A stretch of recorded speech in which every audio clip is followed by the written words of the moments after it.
When the Doom claimed Valyria, the great freehold fractured into warring cities and upstart nations, ripe for the taking. Out of these swarmed the Dothraki, the horse lords of the plains who feared only defeat and dragons. And now the dragons were all gone. Under the great Khal Temu, they sacked and burnt every town and city in their path.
When the city of Qohor realized Khal Temu was coming, they strengthened their walls, doubled their own guards, and hired 2 full companies of sellswords.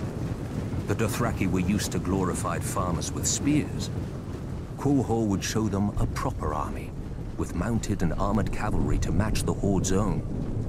As an afterthought, the city leaders sent an envoy to Astapor to buy Unsullied. The slavers had always claimed that the Unsullied were the great Giscari legions come again. Few cared. The envoy had his orders, however, and quickly bought 3,000 Unsullied for the long march back. For Unsullied do not ride.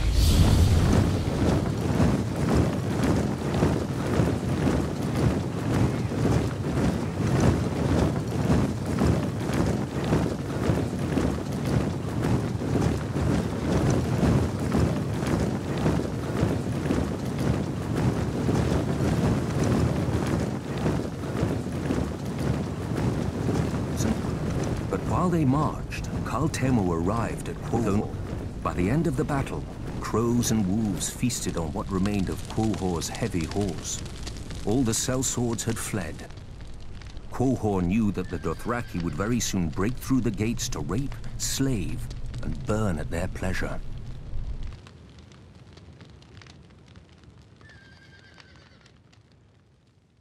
Yet the next day, Khal Temu woke to find, before the gates, 3,000 eunuchs in formation, armed with only spears, shields, and spiked helms. The Unsullied had slipped past the Khal's army in the night while the Dothraki feasted.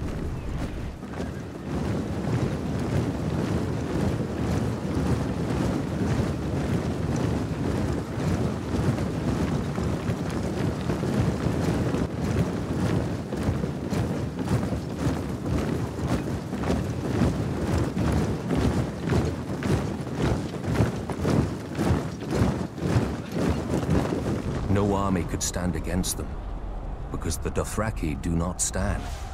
The horse lords do not draw up battle lines or hide behind shield walls or lair themselves in armor. The Dothraki charge. Their blades are more scythe than sword, the better to cull the infantry ranks without breaking stride. Even their archers fire from horseback so that advancing or retreating, the arrows never cease. To the Dothraki, a man who does not ride is no man at all, without honor or pride. Form phalanx formation!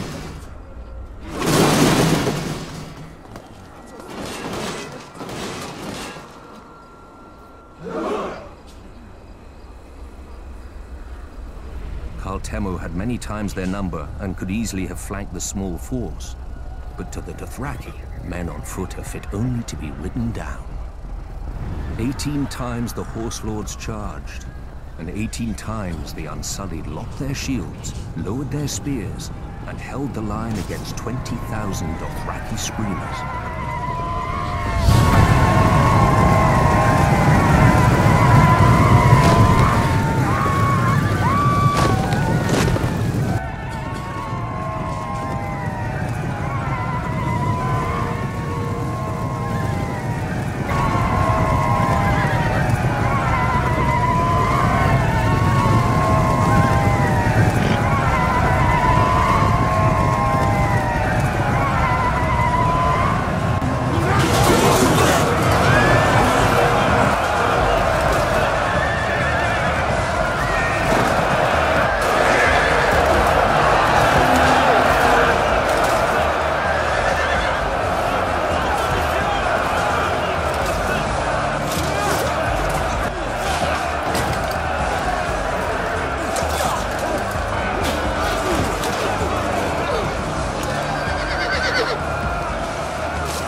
When the Carl's archers rained arrows on them, the Unsullied lifted their shields above their heads until the squall passed. And then they held the line. Easy now!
In the end, only 600 Unsullied remained, but more than 12,000 Dothraki lay dead, including Karl Temo and all his sons.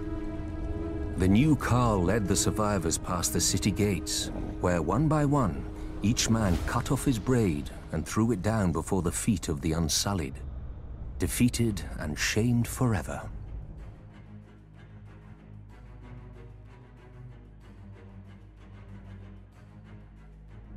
Since that day, the Unsullied fill the ranks of cities and households wealthy enough, or desperate enough. Sellswords fight for gold, knights for glory, and Dothraki for blood. To a man, the Unsullied fight only to obey. With the right master over them, imagine how the forces of chaos would break against their shields. The conquerors, the madmen, the usurpers.